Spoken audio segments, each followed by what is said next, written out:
Right now we're standing at the farm here at BioGrass Sod Farms, located in Vernon, Utah. We're actually standing on our tall fescue plot here. This is a 90% tall fescue grass and 10% bluegrass mixture.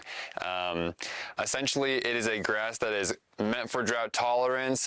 It's meant to stand up to the heat and low water requirements of Utah's climate here in the Intermountain West. We decided to create a 90-10 mixture where 90% of the actual grasses were tall fescue and 10% are bluegrass to improve the drought tolerance of the grass even further.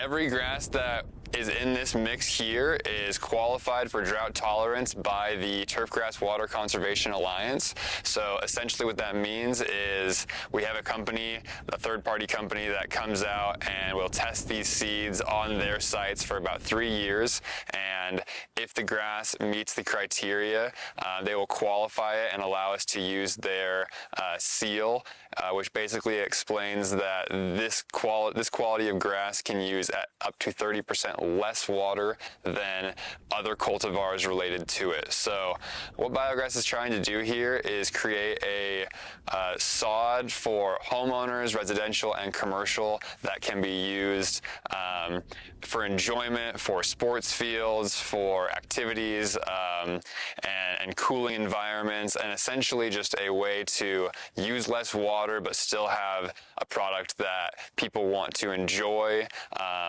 In the past, tall fescue used to be a lot more coarse. It used to have a much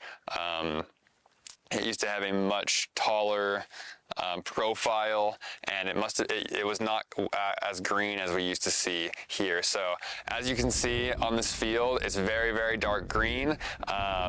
It can be cut as low as 2 inches. It can be left to grow up to 5 inches tall, and a lot of people wouldn't even be able to notice that this is not a bluegrass. The fact that this grass uses 30% less water just shows how far these grasses have come and what BioGrass is doing to further our research into lower water using grasses.